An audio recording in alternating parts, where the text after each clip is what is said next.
نحمده ونصلي على رسوله الكريم أما بعد إن الله وملائكته يصلون على النبي يا أيها الذين آمنوا صلوا عليه وسلموا تسليما اللهم صل على سيدنا ومولانا محمد معون الجود والكرم وآله وبارك وسلم صلاة وسلاما عليك يا سيدي يا رسول الله. معزز علماء کرام، حاضرین مجلس، آپ کے علم ہے آج سے کچھ عرصہ پہلے ہر اتوار کو ہم ایک محفل مذاکرہ کرتے جن میں حاضرین کے سوالوں کے جوابات دیے جاتے.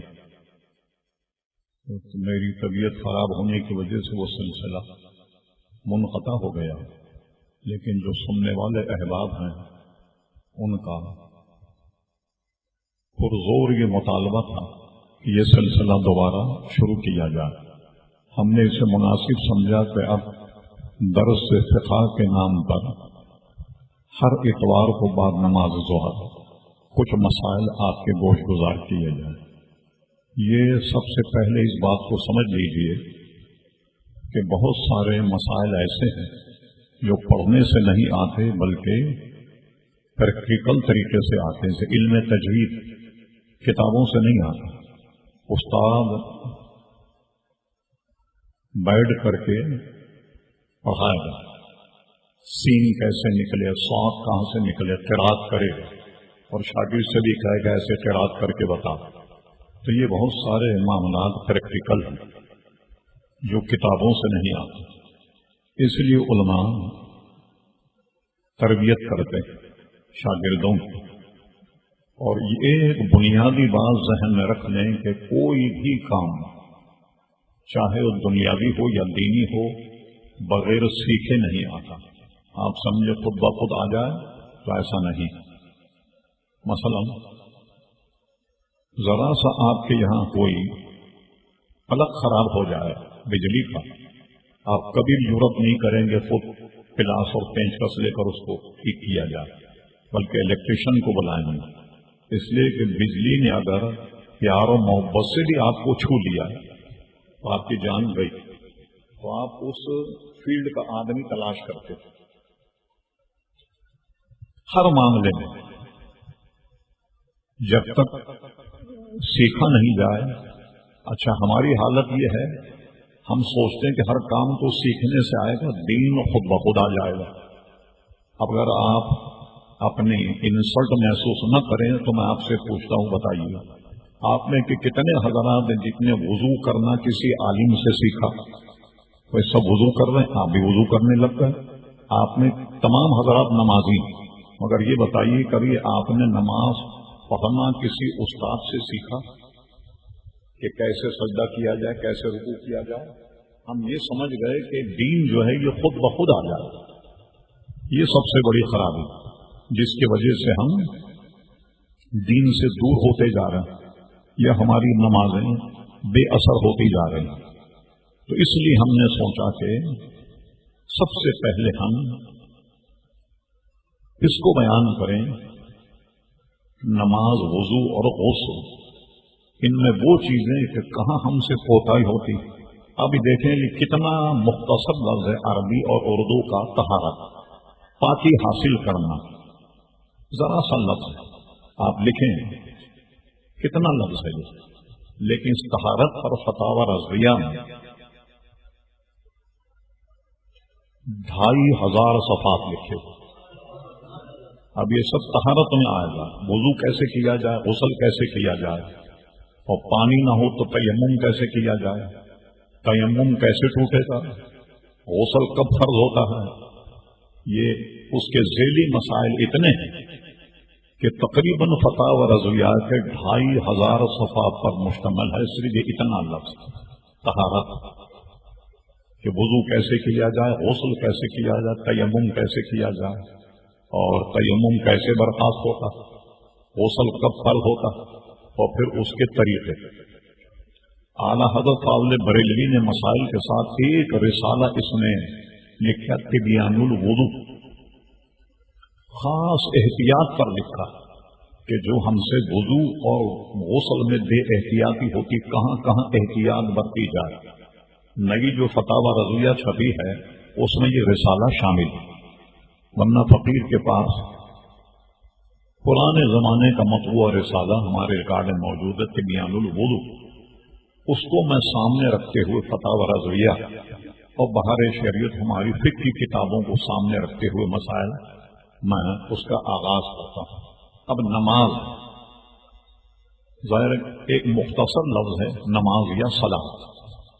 اب یہ بغیر اس میں شرائط کیا ہے؟ ہر کام کے کچھ شرائط یعنی بنیادی اصول۔ کھیل جو ہے نا، کھیلنے کے بھی کچھ اصول، بچے جو گلی ڈنڈا کھیلتے ہیں نا اس کے بھی کچھ اصول، سمجھ گئے صاحب؟ کرکٹ کھیلتے ہیں اس کے بھی کچھ اصول، ہاکی کھیلتے ہیں اس کے بھی کچھ اصول ہیں۔ اب اتنی بڑی عبادت نماز، اس کے بھی کچھ اصول ہیں بنیادی، اور اصول کو کہتے ہیں شرائط اور فرائض۔ تو اب نماز کے شرائط میں پہلی شرط ہے طہارت،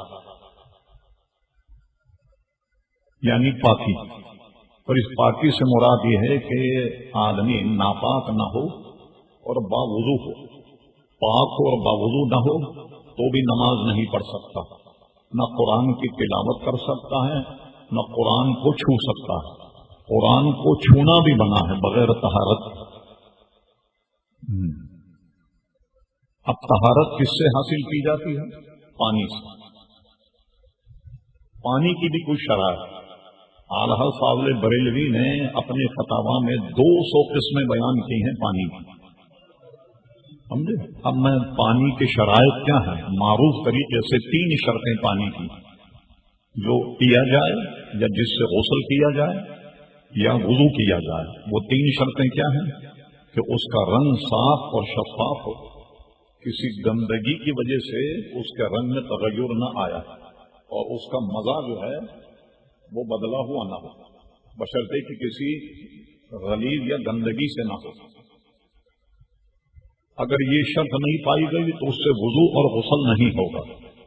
رنگ میں تغیر اگر کوئی پاک چیز سے ہو تو کوئی حرج نہیں، جیسے گھر میں خواتین کچھ کپڑے رنگتی ہیں، اب جب اس میں پانی نکالیں تو پانی رنگین ہو جائے گا، رنگ میں تغیر تو آیا مگر کسی ناپاکی کی وجہ سے نہیں آیا، لہذا اس سے غسل بھی ہو جائے گا اور وضو بھی ہو جائے گا۔ اب سمندر کا پانی ہے، آپ دیکھیں اس میں کچھ بو آتی اور مزہ جو ہے اس کا بہت ہی تلخ ہوتا، اس لیے کہ نمک اسی سے بنایا جاتا۔ اب چونکہ یہ کسی غلاظت کی وجہ سے نہیں ہے، اس لیے کوئی شخص اگر سمندر کے پانی سے نہا لے یا سمندر کے پانی سے وضو کر لے تو وضو بھی ہو جائے گا اور غسل بھی ہو جائے گا۔ گندگی کی وجہ سے اگر تغیر آیا اور بدبو پیدا ہو گئی پانی میں، اس سے نہ وضو ہوگا نہ غسل، نہ کھانے پینے کے لائق ہے، نہ غسل کرنے کے، نہ وضو کرنے۔ جیسے ہمارے یہاں کیا ہوتا ہے، میں ایک عرصے تک کھارادر میں رہا، کبھی کبھی پانی کی لائن میں گٹر لائن مل جاتی۔ پاکستان بننے کے بعد کبھی اس پہ کام ہی نہیں ہوا کہ پانی کی لائنیں بدلی گئی ہیں، گٹر لائن، تو صاف پانی میں بدبو آتی، لوگ جس سے بہت پریشان ہیں۔ اب جب بدبو آ جائے غلاظت تو ٹنکی بھی غلیظ ہو گئی، نلکے بھی غلیظ ہو گئے، اور اب وضو کریں گے تو وضو بھی نہیں ہوگا، نہ غسل ہوگا۔ تو یہ چیزیں پانی میں ضروری، یعنی رنگ، مزہ اور بو۔ کسی غلاظت کی وجہ سے اس میں تغیر آیا تو وہ پینے کے لائق بھی نہیں ہوگا، کھانے میں بھی نہیں ڈالا جائے گا، نہ غسل کے لائق ہوگا۔ بعض مسائل تو یہ نلکوں نے حل کر دیے، ورنہ اگر ہم برتن سے وضو کرتے تو پتہ نہیں کتنوں کا وضو ہوتا اور کتنوں کا نہیں ہوتا۔ ایک اصطلاح ہمارے یہاں مائع مستعمل، وہ پانی جو استعمال ہو، جیسے جب گیزر وغیرہ نہیں تھے تو لوگ چولہوں پانی گرم کرتے اور گرم کرنے کے بعد بالٹی میں ڈالتے ہیں، اب اس میں ٹھنڈا پانی ملا کر یہ دیکھتے کہ نہانے میں آیا یہ گرمی برداشت کر لے گا یا نہیں، ہم کیسے ایسے ہاتھ سے اس کو دیکھتے ہیں کتنا گرم ہے، یہ تو مستعمل ہو گیا۔ اگر بغیر ہاتھ دھوئے آپ نے پانی ڈالا صرف درجے حرارت دیکھنے کے لیے تو یہ تو مستعمل ہو گیا،